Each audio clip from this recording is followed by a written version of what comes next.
Nobody could tame the Alpha King's beast. Then the Wolfless Omega did something shocking. They say he tore out the throat of the last Duchess who wore red, Marigold whispered, trembling. "Don't be daft," Celia murmured, grinding herbs. "He merely broke her necklace. The pearls choked her." "Is there a difference, Wolfless?" Marigold sneered. "King Cassian is death-walking. They say the beast has taken his mind. He's calling for a new selection tonight. Not for a bride, but for a sacrifice." Celia stared at the looming obsidian palace. "He isn't looking for a sacrifice," she said softly.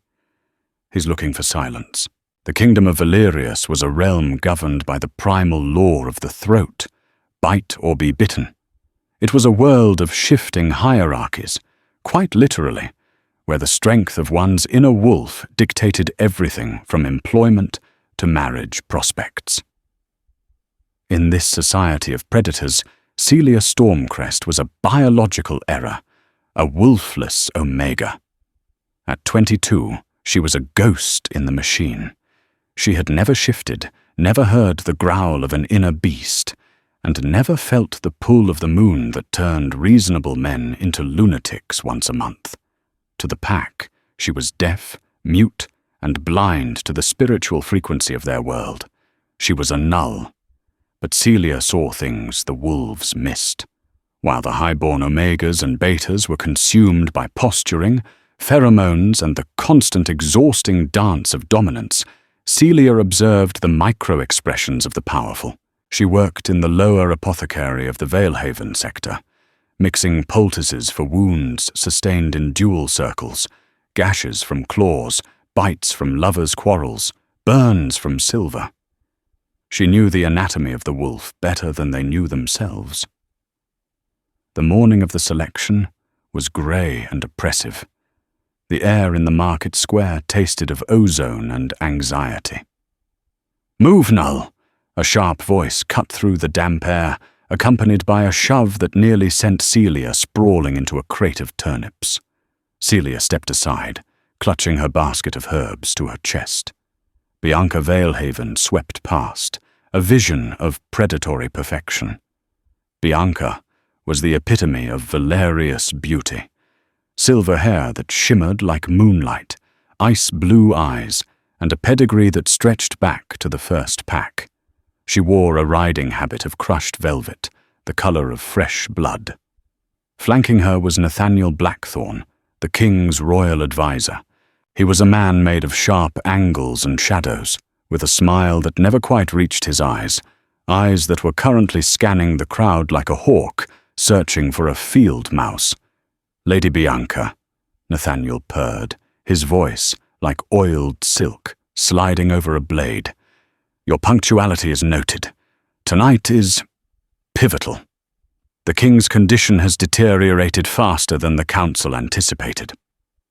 Celia pressed herself against the cold stone of a bakery wall, making herself small. Being invisible was her superpower. "Deteriorated?" Bianca scoffed, flipping her hair.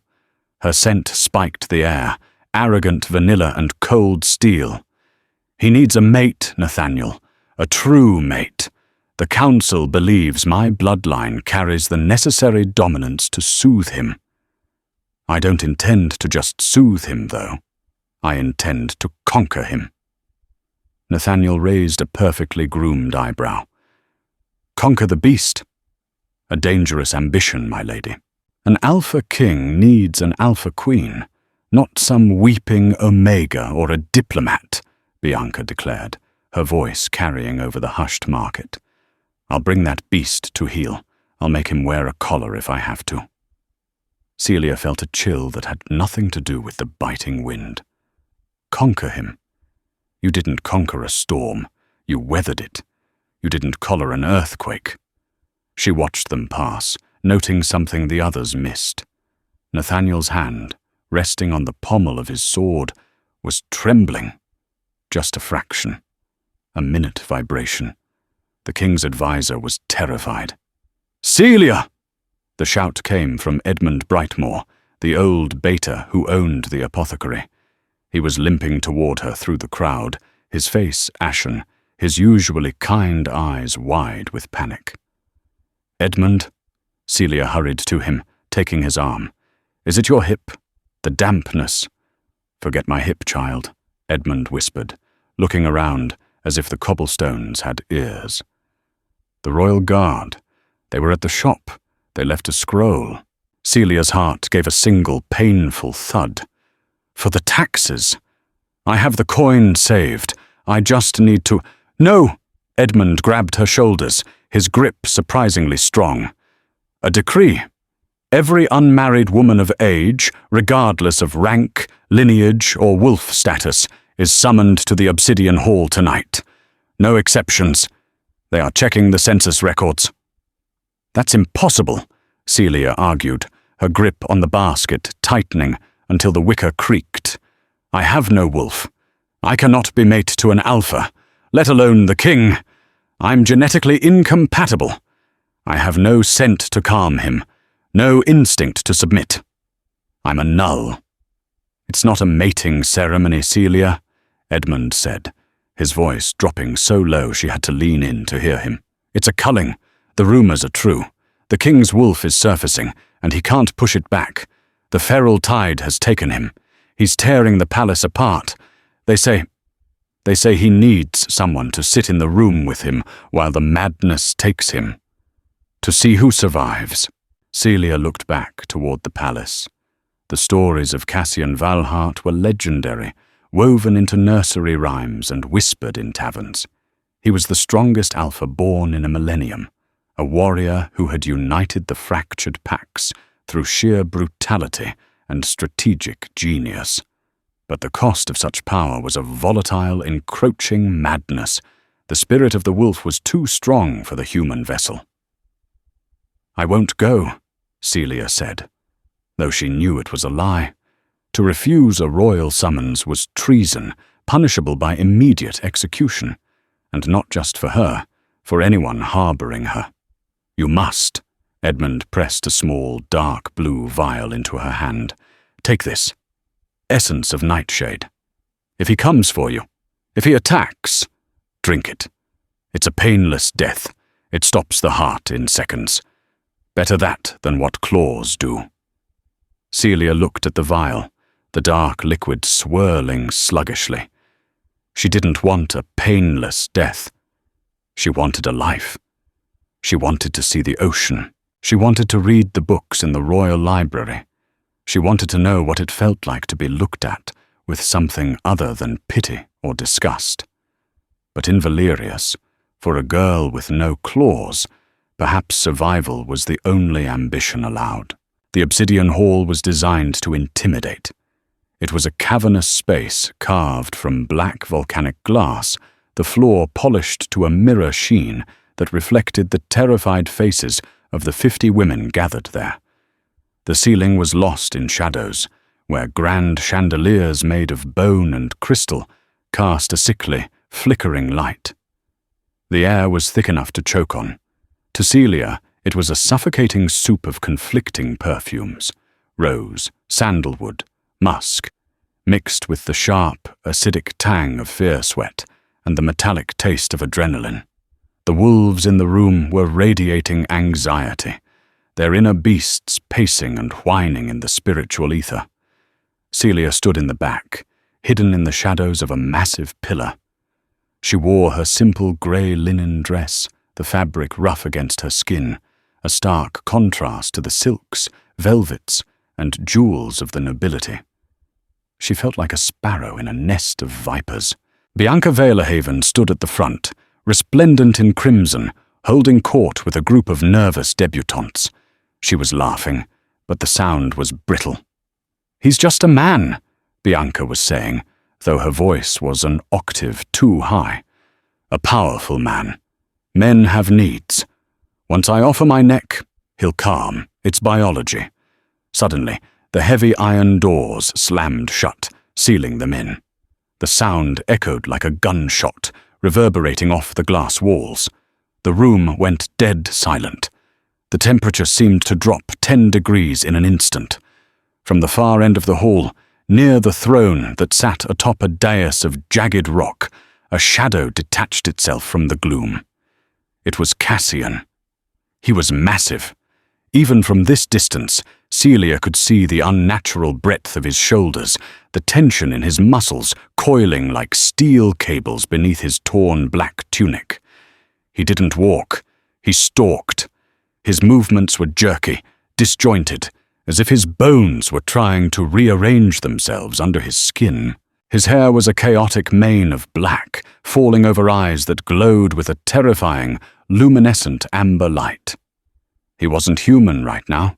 He was something in between, a creature caught in the agonizing limbo of a shift that wouldn't complete. "Ladies!" Nathaniel Blackthorne stepped out from behind the throne, his voice amplified by a rune stone to echo magically through the hall. "His Majesty thanks you for your attendance. Tonight is a test of disposition." Cassian let out a sound, a low, vibrating rumble that shook the floorboards beneath Celia's feet. It wasn't a word. It was a warning. It was the sound of tectonic plates grinding together. Several women whimpered. One sobbed openly. "The king is agitated," Nathaniel continued, checking a gold pocket watch with trembling fingers. "The beast demands acknowledgement. One by one you will approach the dais. You will offer your scent. If the king accepts you, he will remain seated. If he rejects you, the guards will escort you out." Or drag you out, Celia thought, noting the line of heavily armored guards with silver-tipped spears standing by the exits. The procession began. It was a disaster. The first girl, a beta from the Riverlands, fainted before she reached the steps. The scent of her terror was so potent even Celia could smell it. Sour milk and ammonia. The second, a haughty alpha female, tried to release calming pheromones, a sweet, cloying scent meant to sedate. Cassian reacted instantly. He roared, a sound so loud it shattered a glass goblet on a nearby table, and slammed his fist into the stone armrest of his throne, pulverizing the rock into dust. "Too sweet," Cassian choked out, clawing at his throat. "Lies! It smells of lies!" "Next!" Nathaniel shouted, his composure slipping. Sweat beaded on his forehead. Bianca Valehaven was next. She straightened her spine, marching up the steps with grim determination. She stopped 5 feet from the king, throwing her shoulders back to expose the pale line of her throat. "Your Majesty," she said, dipping into a curtsy that displayed her cleavage, "I am Bianca, daughter of Lord Valehaven. My blood is ancient. My wolf is strong." Cassian stood up. He towered over her, at least 6'6" of raw aggression. He leaned down, sniffing the air near her neck. Bianca froze, a smile touching her lips, thinking she had won. She tilted her head further, inviting the bite. Then Cassian recoiled, his face twisting in disgust. "Rot!" he rasped, his voice sounding like gravel grinding together. He looked at her as if she were a decaying carcass. "You smell of ambition and rot. You want the crown, not the wolf." He swiped his hand through the air, not touching her. But the wind of the motion sent Bianca stumbling back down the stairs, humiliated and gasping. "Get them out," Cassian growled, clutching his head as if it were splitting in two. He fell to his knees, his back arching grotesquely. "All of them. Too loud. Their blood. It's too loud." "Sire, please," Nathaniel pleaded, stepping forward but keeping a safe distance. "You must choose a stabilizer. The moon is rising.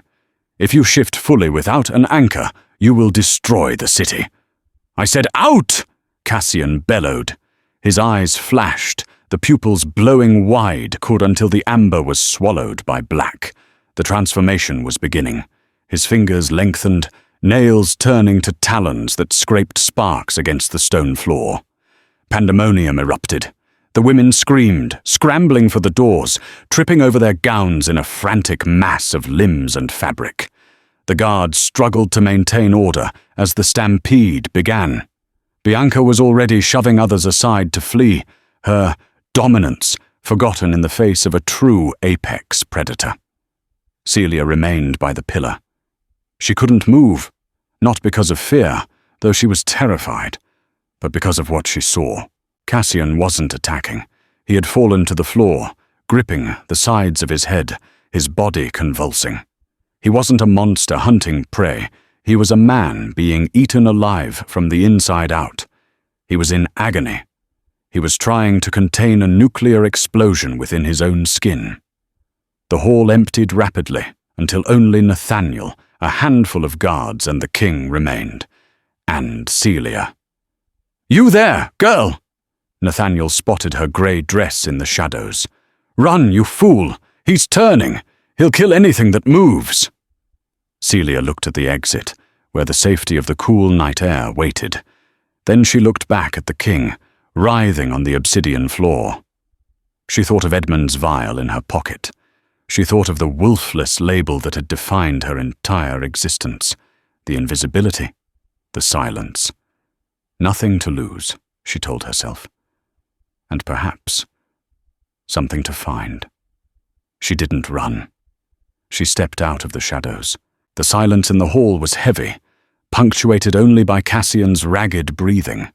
It sounded like a bellows struggling to fan a dying fire. Every exhale was a growl. Every inhale was a whine of pain. "Leave her!" Cassian groaned, his voice distorted, layering a human baritone over a wolf's snarl. He sensed movement, but his vision was blurred by the blood rage. Fresh meat. Nathaniel looked at Celia, realizing who she was. His lip curled. "The apothecary girl? The null? She's useless, sire. She has no scent to mask yours. She has no wolf to submit to you. She is an empty vessel." "Leave us," Cassian commanded. It took every ounce of his will to articulate the words through a jaw that was aching to reshape itself into a muzzle. "Get out before I kill you all." Nathaniel hesitated, looking between the feral king and the small, fragile woman in the grey dress. A cruel calculation flashed in the advisor's eyes. If the king killed an innocent, wolfless girl, the council would finally have grounds to invoke the Regency Act. They could cage him. They could rule in his stead. "As you wish, Your Majesty." Nathaniel bowed low. He signaled the guards. "Seal the doors." "No," one of the guards protested. "She'll be torn to shreds." "Seal them!" Nathaniel barked. The heavy boom of the iron doors closing sealed Celia's fate. The lock clicked with a sound of finality. She was alone with the Alpha King. Cassian turned his head slowly. The transformation had halted halfway, leaving him in a grotesque, terrifying purgatory. Veins bulged black against his neck, pulsing with a toxic rhythm. His teeth were elongated, sharp enough to puncture plate mail. He looked at her, expecting to smell the acrid tang of terror that always preceded a kill. He expected the overwhelming stench of hormones, the sharp spike of adrenaline. He smelled nothing. Because she was wolfless, Celia had no scent marker. To a wolf, she was like a void in the air. A blank space. A ghost. "What are you?" Cassian snarled, dropping to all fours and stalking down the dais steps. He moved with a predator's fluidity, his muscles rolling like liquid beneath his skin. Celia didn't back away. She stood her ground, her heart hammering a frantic rhythm against her ribs, but her feet rooted to the black stone. She clutched the vial in her pocket, her thumb rubbing the glass stopper. "I am Celia," she said. Her voice didn't tremble. She wouldn't let it. She spoke clearly, calmly, the way she spoke to spooked horses or wounded children. "Why don't you run?" He circled her, closing the distance. He was huge, the heat radiating from him, scorching her skin. He smelled of campfire smoke, blood, and ozone, the scent of a thunderstorm before it breaks. Do you want to die, little ghost?" "No," Celia said. She turned with him, keeping him in her sight. "But I don't think you want to kill me," Cassian laughed, a dark, wet sound that raised the hair on her arms. "I want to kill everything. I want to tear this world apart. The noise, it never stops. Their thoughts, their fear. It screams in my head. 1,000 voices, howling." He lunged. It was a test. He stopped inches from her face, his jaws snapping shut on the air with a bone-jarring clack. A normal person would have collapsed. A shifter would have bared their throat in submission, crying for mercy. Celia did the shocking thing, the impossible thing. She took a step forward. She closed the final inch between them. She reached out her hand, not to strike, and not to defend. She placed her small, cool palm directly onto his heaving, sweat-slicked chest, right over his heart. The contact was electric. A shockwave went through the room, rattling the bone chandeliers overhead. "Get your hand off me!" Cassian roared, but he didn't pull away. He froze, his amber eyes widening in confusion. The touch burned him, but not with heat. It was like ice on a fever. "Your heart is beating too fast," Celia said, her voice clinical, detached. She channeled every ounce of her focus into that point of contact. "You're having a panic attack, Cassian." She used his name. No one used his name. They called him Sire, Majesty, Beast, Monster. "I am the king!" he bellowed, grabbing her wrist. His claws dug into her skin, drawing a bead of blood. The scent of it was singular, metallic, and purely human.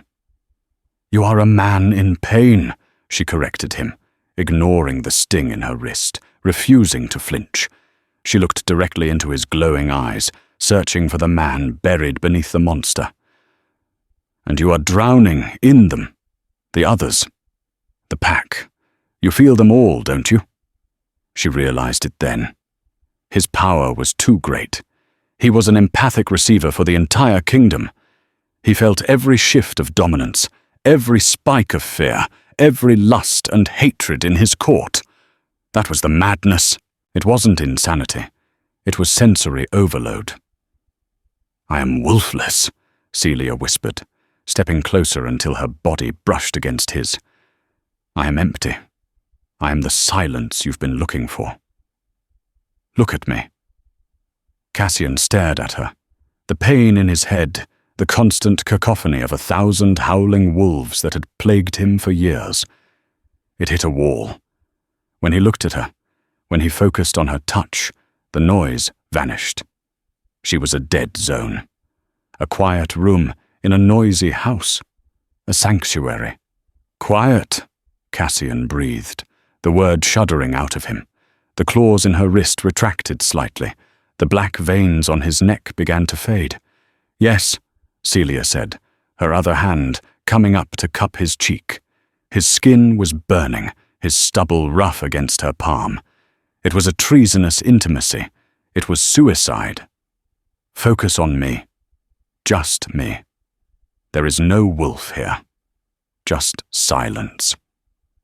For the first time in a decade, the red haze in Cassian's vision receded. The monstrous features softened, the fur retreating back into his skin, the bones popping back into place with sickening, wet thuds. He slumped forward, his legs giving out. He didn't fall to the floor. He fell into her. He buried his face in the crook of her neck, his forehead resting against her shoulder, his massive weight nearly crushing her. He took a deep, shuddering breath, inhaling the scent of dried lavender and soap from her dress. It wasn't a wolf's scent. It wasn't dominance or submission.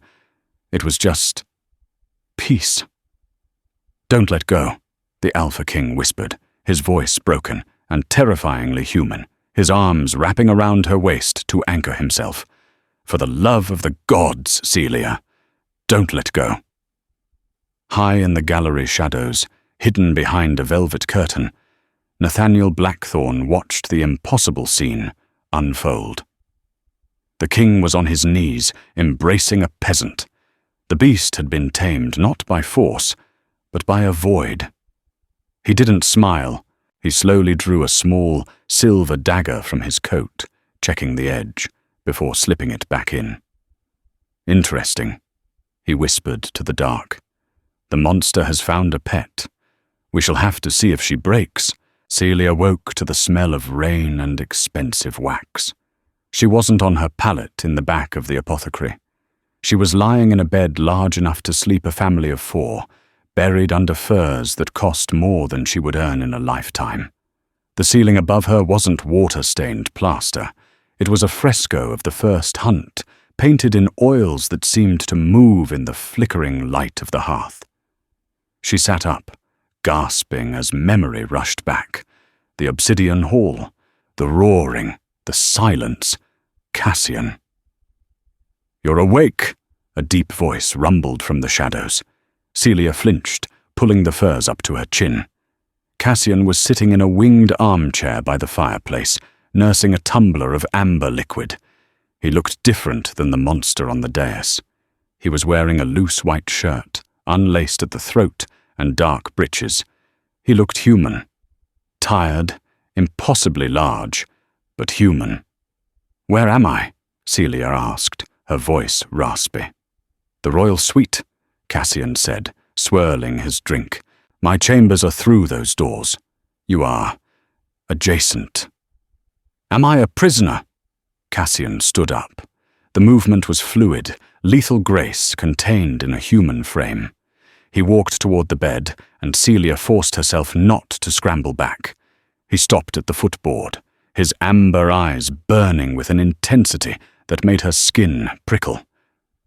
"You are not a prisoner, Celia Stormcrest," he said, his voice dropping an octave. "You are medicine." He set the glass down on a bedside table with a sharp clink.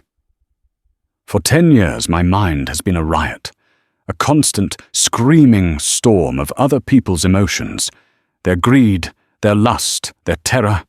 It never stops. It is like being flayed alive, inch by inch, every second of every day." He leaned forward, bracing his hands on the mattress, looming over her. "Until you. When I touch you, it stops. You are a void, a silence so profound it hurts." Celia stared at him, seeing the exhaustion etched into the lines around his eyes. He wasn't a tyrant reveling in power. He was a torture victim. "So I am a tool," she said quietly, "like a poultice for a wound." "A tool implies I have control," Cassian growled softly. "I have no control over this. If you leave, the noise returns. If you leave, the beast takes the throne. So no, you are not a prisoner. But you will never leave this palace again." Celia felt a flash of anger, hot and bright. "That sounds like a prison to me, Your Majesty." Cassian's eyes narrowed, a flicker of the wolf passing behind the amber iris. "Call it what you will. You have the run of the library, the gardens, the kitchens. Ask for anything, and it is yours. Silks, jewels, gold." "I want my freedom," Celia challenged him. "Anything but that." Cassian turned away, his jaw working. "Get dressed. The council is demanding to see the witch who tamed the king. Do not speak unless spoken to. And for the love of the gods, do not let go of my arm." The council chamber was a shark tank, disguised as a boardroom. 12 high-ranking alphas sat around a massive table of petrified wood, their scents a nauseating mix of aggression and skepticism. When Cassian entered, Celia on his arm, the room didn't bow. It stiffened. Celia wore a gown of midnight blue velvet that Cassian's servants had practically forced her into. It was cut modestly, but the color made her pale skin look luminous. She felt ridiculous, a peasant playing dress-up, but she held her head high. She focused on the rhythm of Cassian's heart beneath her hand, a steady, powerful thrum that kept the chaotic noise of the room at bay. "So this is the creature," Lord Vane, a brutish alpha with a scar running through his left eyebrow, sneered. A null, a genetic dead end.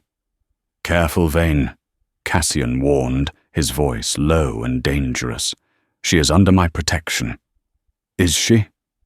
Nathaniel Blackthorne spoke up from the end of the table. He was smiling, that same oily, terrifying smile. Or is she a crutch, sire? The kingdom cannot be ruled by a king who needs a pet to function. It projects weakness. Weakness? Cassian laughed, a sound devoid of humor. Shall I demonstrate my strength, Nathaniel? Shall I tear this table in half? We do not doubt your physical strength, Majesty. Nathaniel smoothed his cuffs. We doubt your stability. Rumors are spreading. They say she is a witch, that she has ensorcelled you. The people are uneasy. They want an alpha queen, not a wolfless nursemaid. Celia felt Cassian's muscles coil beneath her fingers. The noise was getting to him. The spikes of malice from the council were piercing his shields. She is not a witch, Cassian gritted out, his eyes beginning to glow. She is... I am his anchor, Celia spoke. The room went silent. Wolves did not like being interrupted by prey. Celia stepped forward, though she kept her grip on Cassian's arm tight. You speak of stability, Lord Blackthorne. Before I arrived, the king was tearing the obsidian hall apart. Now he is standing here, listening to your insults without ripping your throat out. I would say that is a significant improvement. Nathaniel's smile faltered for a fraction of a second. Sharp tongue for a null. Better a sharp tongue than a dull mind, Celia retorted. Cassian let out a sound that might have been a chuckle. The tension in his arm eased slightly.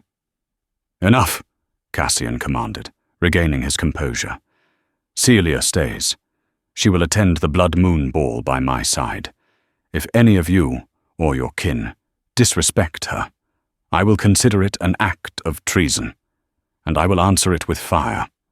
He turned and marched them out, leaving a stunned silence in his wake.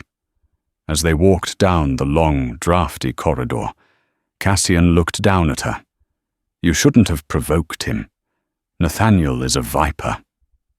Vipers strike when you hesitate, Celia said, her heart still racing. I know his kind.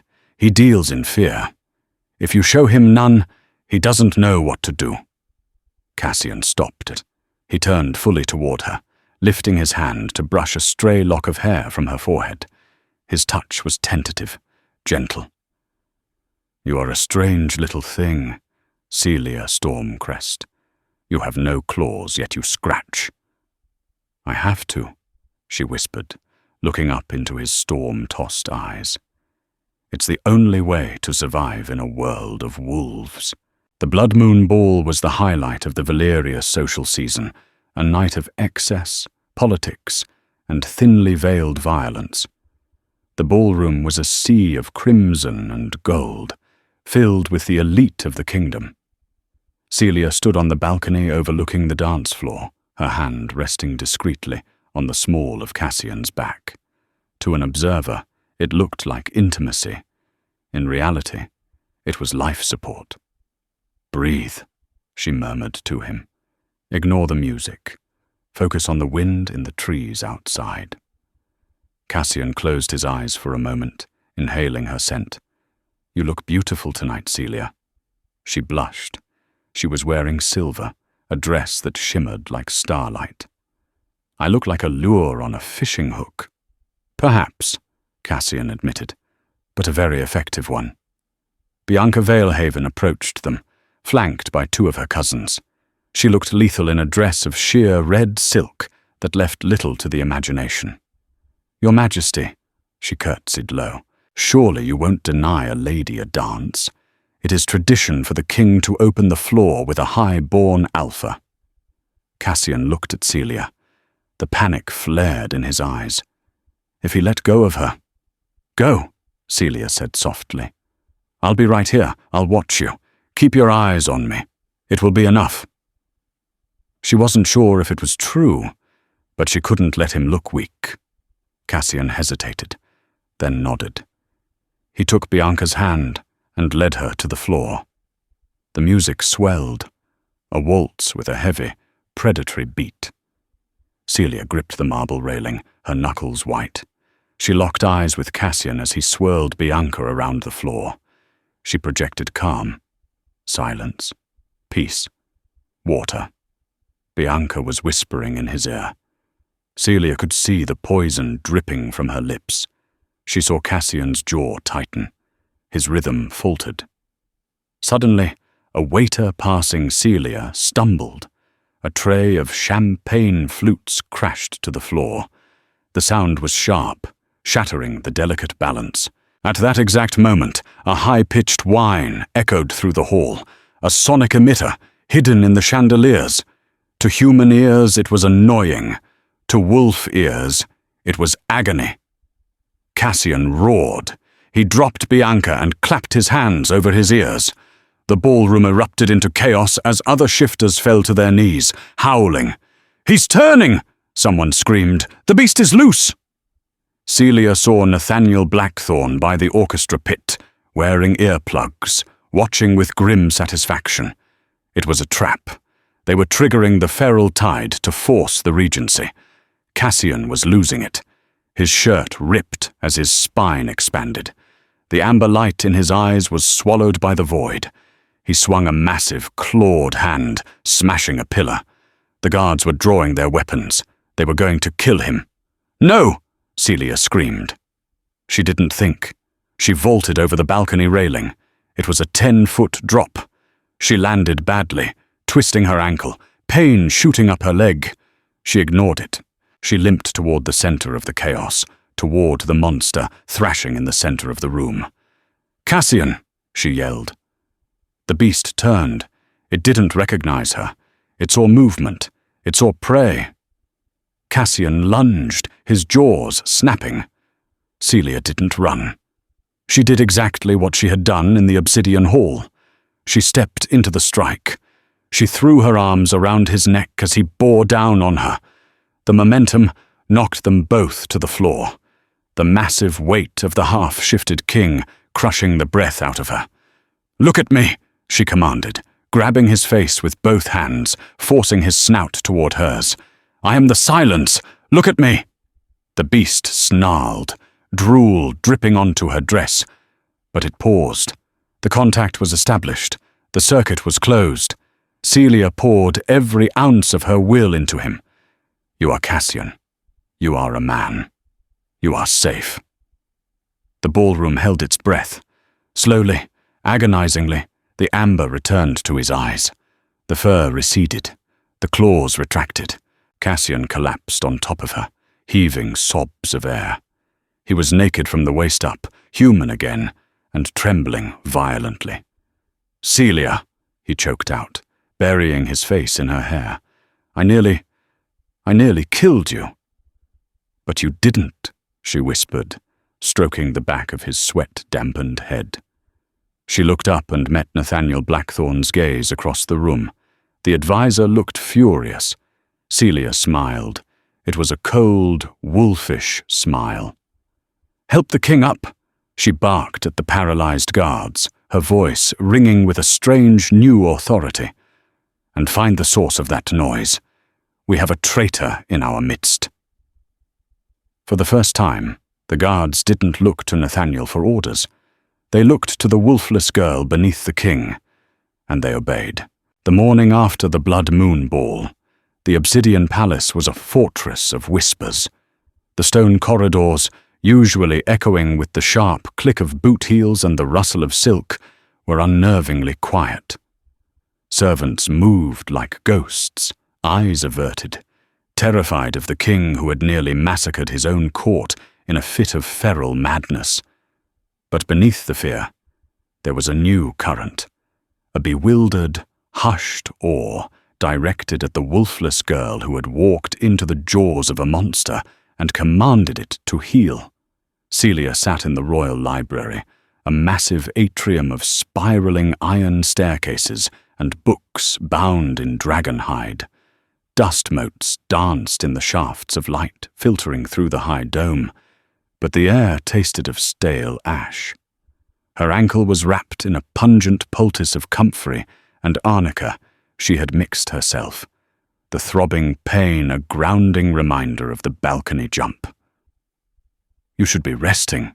Cassian's voice drifted down from the upper gallery, deep and resonating against the shelves. He descended the stairs, not with the predatory stalk of the beast, but with the weary grace of a man carrying the tectonic weight of a kingdom on his shoulders. He wore simple training leathers, stripped of royal finery, his dark hair damp as if he had been trying to scrub away the memory of the night before. "I can't rest," Celia said, not looking up from the tome on acoustic ether mechanics spread open before her.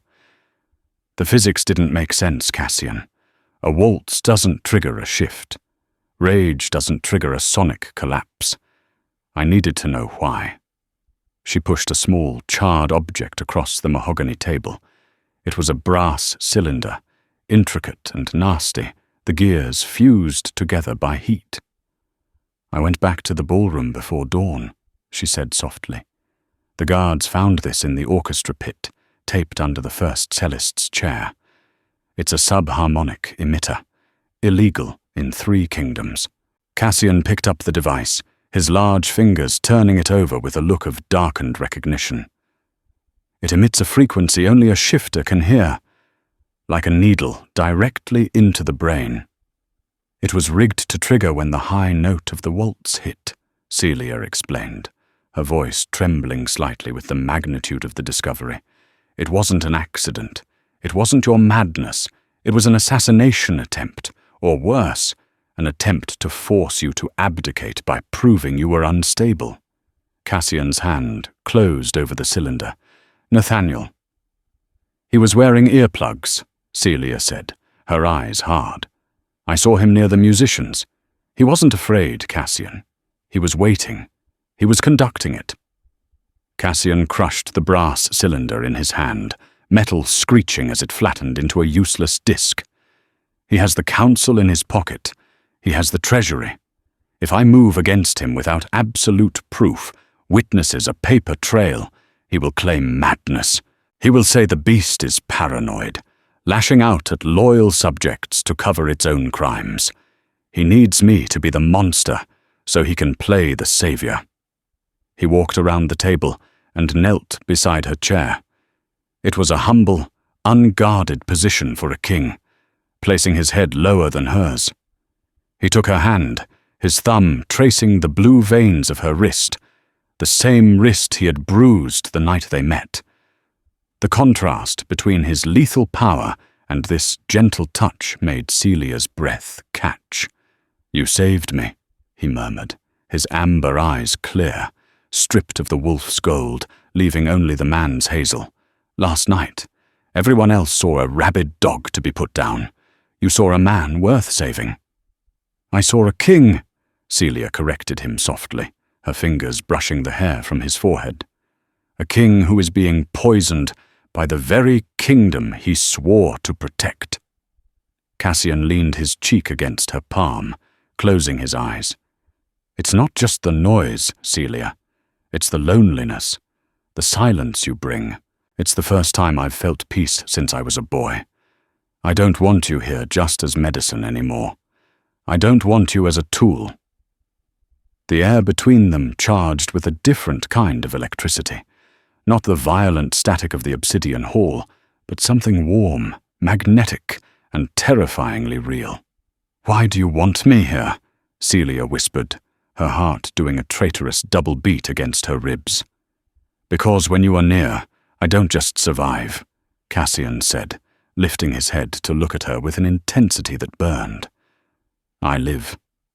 He kissed her. It wasn't the devouring kiss of an alpha claiming a mate. It was slow, reverent, and deeply human. It tasted of whiskey, rain, and desperation. For a moment, the politics, the danger, and the curse faded. There was no king, no wolfless outcast, just a man and a woman in a room full of stories, finding their own plot twist. but the moment was shattered by the heavy, echoing thud of the library doors swinging open. "Touching," a voice sneered, dripping with mock sentiment. Nathaniel Blackthorne stood in the doorway, a silhouette of malice. He was flanked by 10 members of the Royal Guard, men whose loyalty he had bought with gold and promises of power. Behind them stood the High Council, their faces masks of grim judgment. "We have received a distressing report," Nathaniel announced, stepping into the room with the confidence of an executioner. "That the king has fallen under the thrall of a witch, a wolfless succubus who uses dark arts to suppress the royal wolf and enslave the king's mind."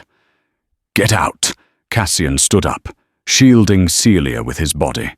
A low, dangerous growl vibrated in his chest, the sound of a storm breaking. "I'm afraid I can't do that, sire," Nathaniel smiled, signaling the guards. The steel of their halberds gleamed in the library light. "The council has invoked the purity protocol. You are unfit to rule. The girl is to be arrested for treason, sorcery, and conspiracy against the crown. And you are to be confined until the beast can be cured." "Cured?" Cassian laughed darkly, his hands curling into fists. "By you?" "By the block, if necessary." Nathaniel's eyes went cold. "Guards, seize the witch. If the king resists, bleed him." The dungeon of the Obsidian Palace was a place where light went to die. Celia had been thrown into a cell damp with the misery of centuries. They had taken her poultices, her herbs, and her dignity. They had left her in the dark with nothing but the dripping of water and the scuttling of rats to keep her company. But they hadn't taken her mind. She sat in the darkness, forcing herself to breathe rhythmically. 1, 2, 3. Panic was a luxury she couldn't afford. She analyzed the situation. Nathaniel wouldn't kill her secretly. He needed a spectacle. He needed to prove she was a witch to validate his coup. 2 days passed. 2 days of isolation, hunger, and the maddening sound of distant, muffled roaring from the city above. Suddenly, the lock clicked. The heavy iron door groaned open, revealing a sliver of lantern light and a familiar, terrified face. "Edmund!" Celia scrambled up, wincing as her ankle protested. "How?" "Shh!" Edmund hissed, his white hair plastered to his forehead with sweat. "Nathaniel is distracted. He's staging a trial of the beast in the main courtyard. He's going to execute Cassian publicly at sunset. He claims the king is too dangerous to live, that the witch has corrupted his blood. He's going to murder him," Celia realized, horror cold in her veins. "Edmund, I have to get out. Now." "That's why I'm here." Edmund handed her a rough burlap satchel. "I bribed the guard with the deed to my shop. Every coin I've ever made. In there. It's not much. Some magnesium flash powder, smelling salts, and the nightshade." Celia gripped the bag, feeling the weight of the old man's sacrifice. "I'm not using the nightshade on myself. Not today." "Then use it on them," Edmund urged, pushing her toward the corridor. "Go. The courtyard. Hurry. The sun is setting." Celia didn't waste time. She ran. She ran on her bad ankle, ignoring the agony that shot up her leg with every step. She navigated the labyrinthine service tunnels of the palace, recalling the maps she had studied in the library.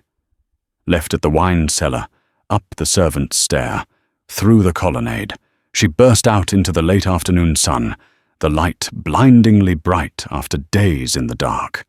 The courtyard was packed. It felt like the whole of Valerius was there, a sea of silent, terrified faces watching in morbid fascination. In the center, raised on a wooden platform, was a steel cage reinforced with silver bars. Inside the cage was Cassian. He was in bad shape. They had drugged him, likely with a heavy dose of wolfsbane, preventing him from shifting but keeping him in a state of constant, burning pain. He was chained to the floor, shirtless, his body covered in bruises and lacerations.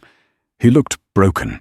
Nathaniel stood outside the cage, dressed in pristine black and silver, addressing the crowd like a ringmaster. "Citizens of Valerius," he bellowed, his voice amplified by magic.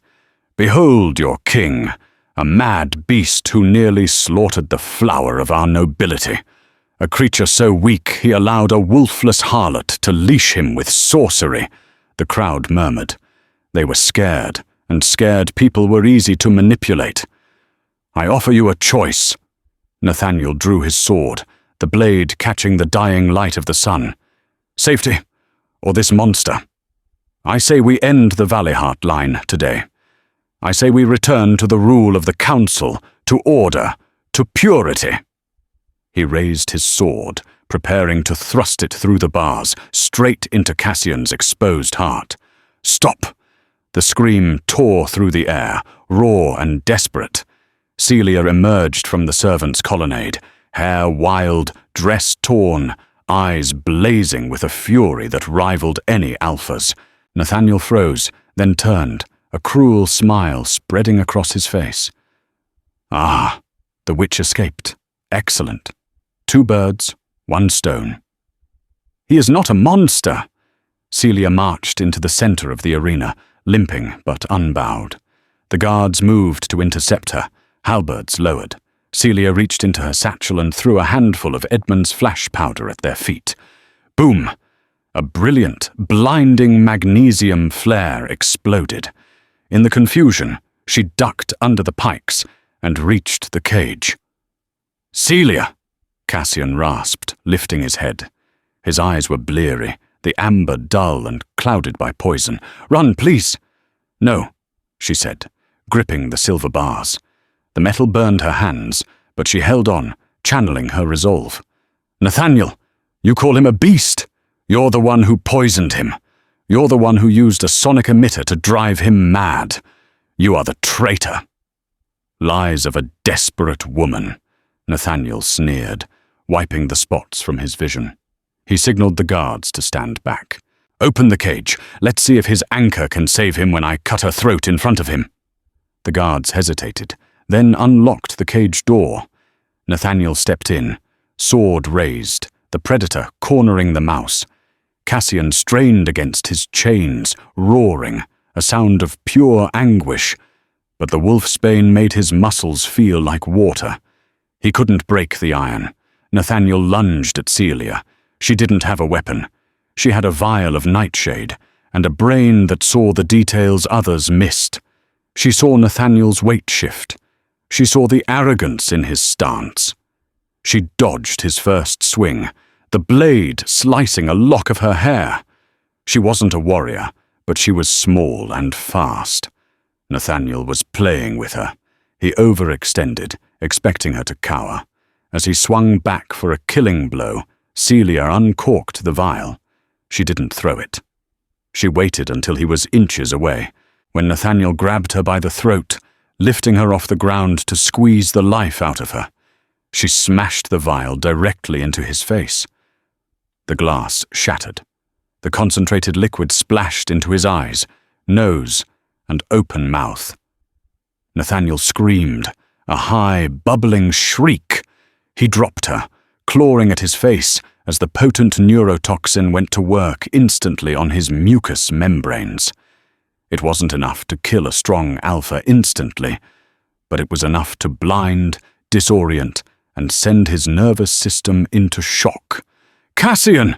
Celia coughed, gasping for air on the floor of the cage. "Now!"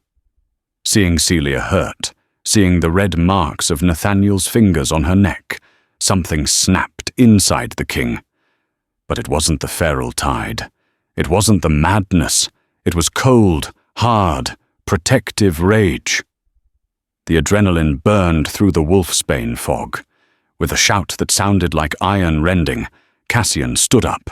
He pulled against the chains. His muscles bulged, veins popping against his skin, his human form pushed to its absolute limit. Snap! The wrist shackles gave way, the metal shearing under the force of his will. Cassian didn't shift. He didn't need the wolf. He walked over to Nathaniel, who was writhing on the ground, and picked him up by the throat with one human hand. "You wanted the beast," Cassian whispered, his voice deadly calm, terrifyingly controlled. "But you forgot the man." He didn't kill him. He threw Nathaniel across the cage. The advisor hit the bars with a sickening crunch and slumped to the floor, unconscious and broken. Cassian turned to the crowd, to the council, to the guards. He stood tall, broken chains dangling from his wrists, chest heaving, blood dripping from his wrists. "My beast is a part of me," he roared, his voice carrying to the back of the plaza without magic. "But it does not rule me, and neither will you." He walked out of the open cage door and knelt beside Celia, checking her neck with trembling fingers. "Are you all right?" Celia nodded, breathless, tears tracking through the dirt on her face. She placed her hand on his heart. It was fast, but it was steady. "It's quiet," she whispered. "Yes," Cassian smiled, a fierce, victorious thing. "It is. The trial of Nathaniel Blackthorne was short. The evidence found in his quarters, the poisons, the emitters, the correspondence with rival kingdoms promising Valerius in exchange for support, was damning. He was stripped of his rank, his lands, and exiled to the northern wastes, a fate worse than death for a high-born alpha, accustomed to luxury. But the real trial, the one that mattered, was the coronation. A week later, the obsidian hall was transformed. The dark glass was draped in white silk and winter flowers. The air, usually thick with tension, smelled of rain, ozone, and renewal. Cassian stood at the altar, looking not like a warrior god, but a king at peace. He wore ceremonial robes of gold and black, but his eyes were fixed on the great doors. When they opened, the court gasped. Celia did not wear the traditional crimson of a royal bride. She wore a dress of shimmering, pale grey, the colour of the moon, the colour of a null, the colour of the silence she had gifted him. She wore no family crest, no symbols of a pack. She wore her identity like armour. She walked down the aisle alone. She didn't need a father to give her away. She belonged to herself. When she reached the dais, the high priest, a trembling old wolf who had initially refused to perform the ceremony, held up the crown. "Do you, Cassian Volhart, king of Valerius, take this wolfless woman to be your queen?" "I take Celia," Cassian said, his voice ringing clear, reaching every corner of the hall. "My anchor, my heart, my equal. Without her, I am only half a king. And do you, Celia Stormcrest, take this alpha?" Celia looked at the court. She saw the sneers of the old guard, diminished now. She saw the hope in the eyes of the servants, the betas, and the lower caste wolves who had lived in fear for so long. "I take the man," Celia said, her voice steady. Cassian took the crown from the priest's hands. It was the queen's diadem, a heavy thing of rubies and iron. He placed it on her head. It was heavy, but Celia bore the weight. "Let it be known," Cassian turned to his people, taking Celia's hand and raising it high, "that from this day forth, the value of a citizen is not measured by the strength of their jaw, but by the strength of their spirit. The wolfless are no longer ghosts. They are us." He kissed her, and the crowd, hesitantly at first, then with growing enthusiasm, began to cheer. It was a sound different from the roar of the pack. It was the sound of a kingdom healing. Later that night, on the balcony of the royal suite, watching the moon rise over a city that was slowly learning to change, Cassian wrapped his arms around Celia from behind. The night was cool, but his warmth was a constant. "You tamed the beast," he whispered into her hair, resting his chin on her shoulder. Celia leaned back against him, feeling the steady thrum of his heart against her spine. She looked up at the moon, the source of so much madness and magic, now just a beautiful light in the sky. "I didn't tame him, Cassian," she smiled, closing her eyes and breathing in the silence. "I just taught him that he didn't have to shout to be heard. In the end, the kingdom of Valerius learned that power is not always a roar. Sometimes it is the quiet courage to stand when everyone else is running." Celia Stormcrest, the Wolfless Omega, didn't just save a king. She saved a kingdom from its own savage nature.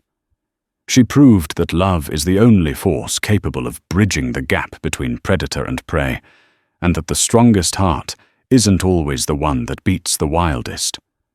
The legend of the Alpha King and his silent queen is whispered now not as a warning, but as a promise, that even in the darkest night, when the beast is at the door, peace can be found in the touch of a hand that refuses to let go. If you enjoyed this story of defiance, destiny, and a love that broke all the rules, please like, share, and subscribe for more tales from the Kingdom of Valerius.